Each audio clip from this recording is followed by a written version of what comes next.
Materiais e suas propriedades. Ferrugem. Distribuição Sinapse.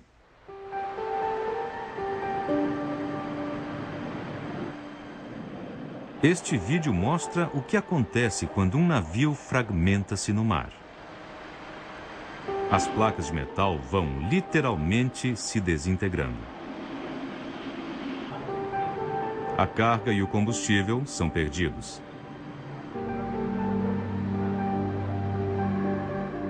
Os danos ao meio ambiente são enormes.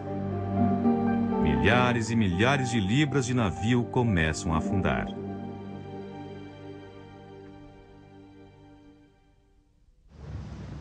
Os navios são feitos de aço. Existe em abundância e é forte.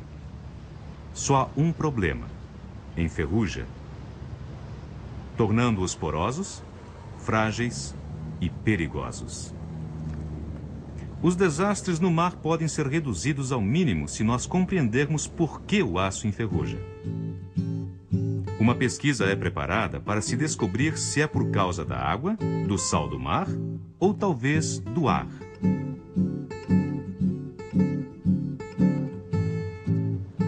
Algumas placas de aço precisam ser limpas primeiro. E isto as deixam livres de sujeiras e gordura. Cada placa é então colocada em um tanque com diferentes condições. A primeira está em contato com o ar e sem água. O gel sílica é um agente secante. Ele absorve água da atmosfera.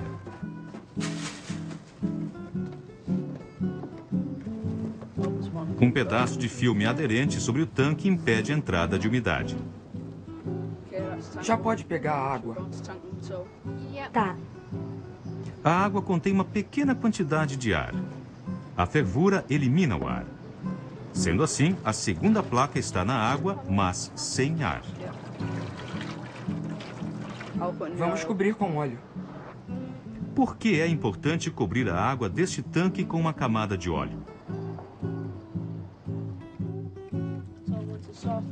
Encher um tanque com metade de água e deixá-lo aberto ao ar significa que esta placa de aço está exposta ao ar e à água. E, finalmente, a quarta placa de aço está em contato com ar e água salgada. A ferrugem não aparece rapidamente. Precisaremos esperar alguns dias, o que nos permite descobrir de que é feito o aço e a história de sua descoberta. O aço é feito do ferro. É um metal que precisa ser extraído do óxido de ferro. O óxido de ferro é encontrado na rocha vermelha. Para se conseguir o ferro puro, é preciso remover o oxigênio. Essa descoberta foi feita por acaso há mais de 5.000 anos. Idade do Bronze. Na Idade do Bronze, os meteoritos que caíam do espaço eram a única fonte de ferro. Esse novo metal era muito mais resistente que o bronze. Porém, os meteoritos eram escassos, portanto, o ferro era raro. No Oriente Médio, fornalhas de carvão eram usadas para extrair o cobre do minério de cobre. O calor da fornalha transforma o minério em óxido de cobre. O carvão retira o oxigênio do óxido e o cobre metal pinga para o fundo.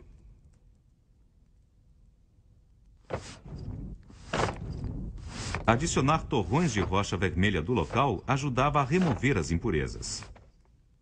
O que eles mal sabiam era que, em temperaturas mais altas, algumas das rochas vermelhas se transformariam em ferro, que poderia ser martelado para fazer ferramentas de metal rígido. A rocha vermelha era, de fato, óxido de ferro. Ao aquecer na fornalha, extraía o oxigênio, produzindo pedaços de ferro sólido. Os ferreiros logo descobriram como deixar o ferro mais forte. Esquentando no fogo e mergulhando na água, o carbono era adicionado à superfície do ferro. Isto produzia o que hoje chamamos de aço. Mas era uma operação de erros e acertos. Adicionar a quantidade certa de carbono era crucial. Carbono demais e o aço ficava quebradiço. Carbono de menos e o aço ficava macio. 3.000 anos atrás, as pessoas mundo afora começaram a aperfeiçoar o processo de fabricação do aço. Os ferreiros nórdicos eram considerados mágicos porque diziam palavras mágicas enquanto trabalhavam. Mas provavelmente eles estavam apenas cantando, ajudando-os a perceber o tempo necessário de aquecimento do metal.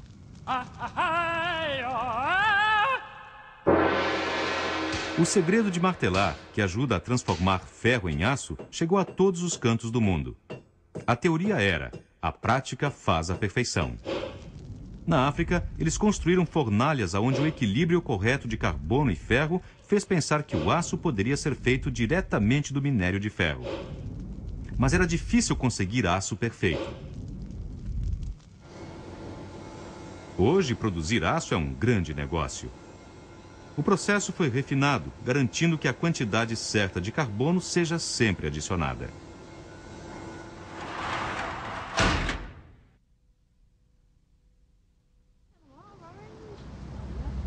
Então, como vão indo as placas de aço? O aço em contato com o ar, sem água, não enferrujou nada. Esse tá bem brilhante e liso também. É um pouco como botar uma chapa de aço no deserto onde a atmosfera é muito seca. Levaria muito tempo para um carro enferrujar nessas condições. No tanque número 2, com água e sem ar, o aço também não enferruja. Não tem ferrugem. O Titanic afundou há mais de 80 anos. Quando foi descoberto, não estava tão enferrujado quanto o esperado. Isto porque, a uma profundidade de quase 4 quilômetros, existe muito pouco ar dissolvido na água.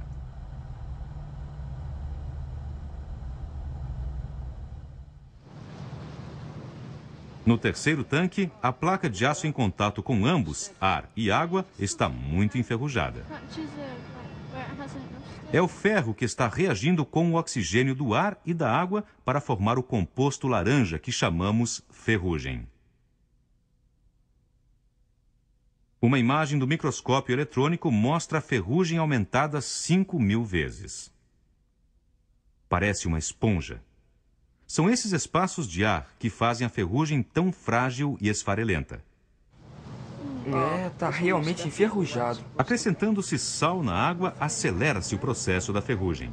Olha aqui, tá toda enferrujada. Portanto, sem dúvida, os navios enferrujam. Poderosos navios no mar sofrem grande corrosão. Mesmo no porto a esperar, óxido de ferro virarão. Com água, sal e ventania, tudo vai virar ferrugem. Não só navios, qualquer coisa que é de aço. Pontes, ônibus e trens. Podemos descobrir. Podemos medir. Podemos até deixar um tesouro. Podemos unir. Podemos pesar, podemos borrifar. Olhando com atenção, o aço precisa de proteção. Sem ferrugem e sem corrosão. É uma guerra, vamos lutar. É uma corrida, vamos ganhar. Vamos ganhar do relógio contra a ferrugem.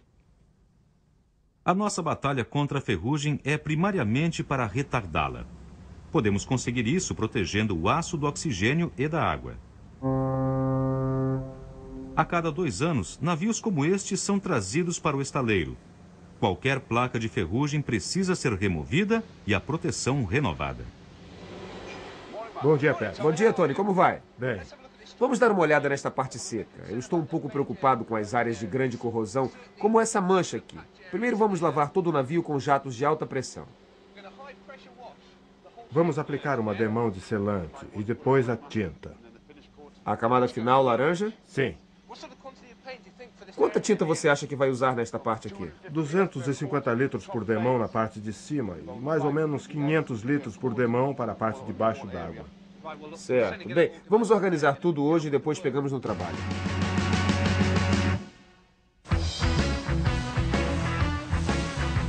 O primeiro estágio é a limpeza com jato de água pressurizada. Isso elimina toda a crosta, sujeira e ferrugem da superfície.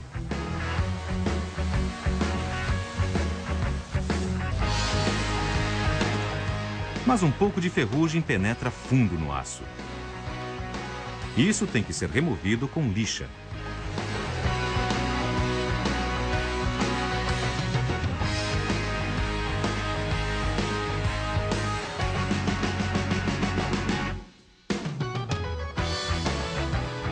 O principal método para proteger o aço do oxigênio e da água é a pintura.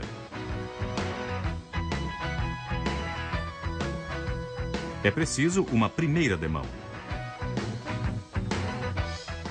Depois é a vez de várias camadas de tinta. –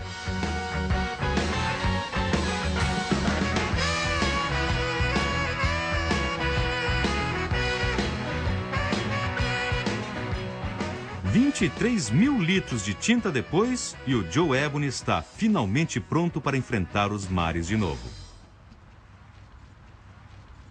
Se o aço enferruja tão facilmente, por que não fazer navios de outro metal? Pegando uma série de objetos diferentes, só há um jeito de descobrir. Uma limpeza deixa o metal cru outra vez. Tem uma frigideira de alumínio, um cano de cobre, um anel de ouro, uma chaleira de aço inoxidável e uma corrente de bicicleta de aço. Depois é hora de um mergulho.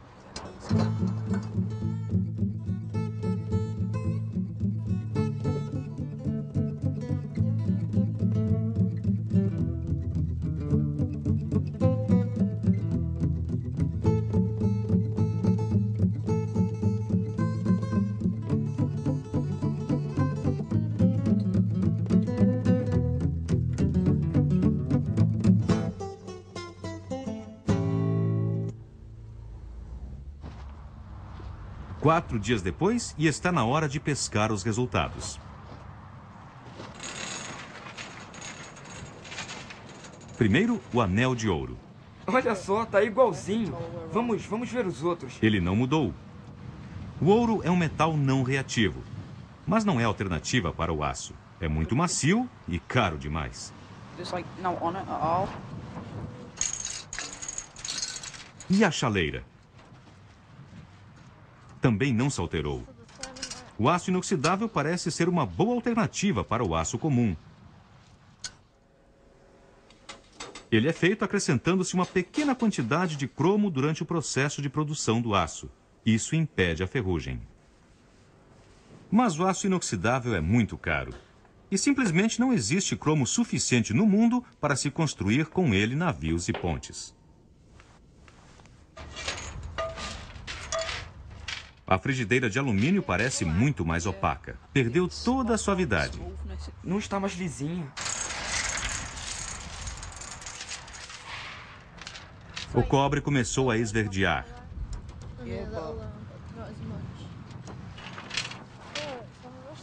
A corrente de aço da bicicleta está enferrujada, como o esperado. Ah, não. Sendo assim, dos 5 metais, o aço, o cobre e o alumínio foram os que reagiram. Uma investigação mais controlada sobre esses 3 metais foi feita no laboratório. Um pedaço de fita adesiva transparente é aplicada para monitorar qualquer mudança. Elas são colocadas dentro de água salgada e observadas 4 dias depois.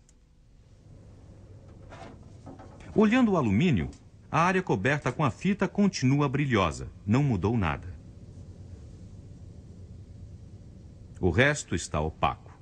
Reagiu com o oxigênio formando uma camada de óxido de alumínio. Essa camada de óxido não é frágil e esfarelenta como a ferrugem.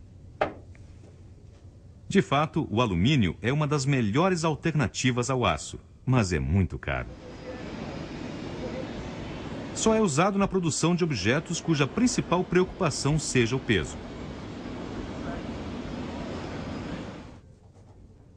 O cobre também reagiu com o oxigênio, mas só levemente. O verde é uma forma do cobre oxidado. Assim como o óxido de alumínio, o óxido de cobre não enfraquece o metal. O cobre é usado em canos de água e fios, mas não é resistente o suficiente para ser substituto do aço. Só o aço enferruja? Realmente, ainda não temos alternativa. O aço é resistente, barato e abundante. Sendo assim, na construção de grandes estruturas, como pontes, os engenheiros têm que levar em consideração a ferrugem. Esta é a ponte Humber, no norte da Inglaterra. É a mais longa ponte suspensa do mundo e é feita de 30 mil toneladas de aço. A um custo de mais de 11 milhões de libras, deve durar 120 anos. Portanto, é fundamental que não haja ferrugem. 6 milhões de carros cruzam a ponte por ano. Para reforçar, os engenheiros projetaram uma caixa oca de aço ao longo de toda a extensão. A tinta protege o exterior. Mas dentro da enorme câmara de aço, a tinta não é necessária. A coisa mais importante é mantê-la seca. Os desumidificadores extraem toda a água do ar.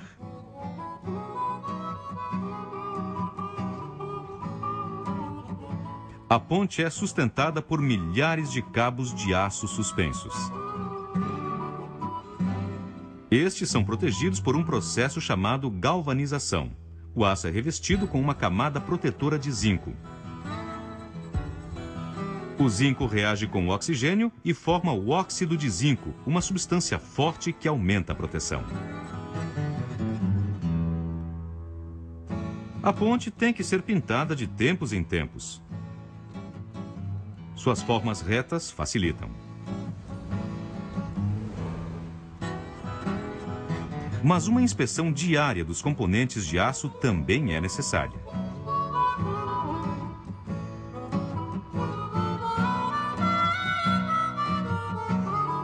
Grandes parafusos de aço seguram os cabos de suspensão no alto da ponte. É vital que eles não enferrujem. Assim que haja qualquer sinal de ferrugem, a equipe de manutenção o substitui imediatamente. A prevenção diária, combinada com um planejamento futuro cuidadoso, mantém a ponte segura. A superfície dessa ponte tem que ficar livre de gelo. Jogar sal apenas aceleraria o processo de ferrugem. Uma alternativa para degelar é o uso de ureia.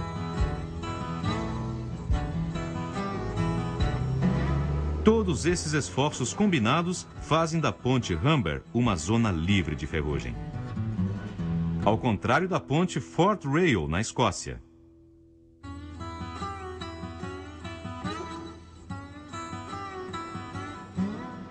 Por que será que esta ponte enferrujou tanto assim?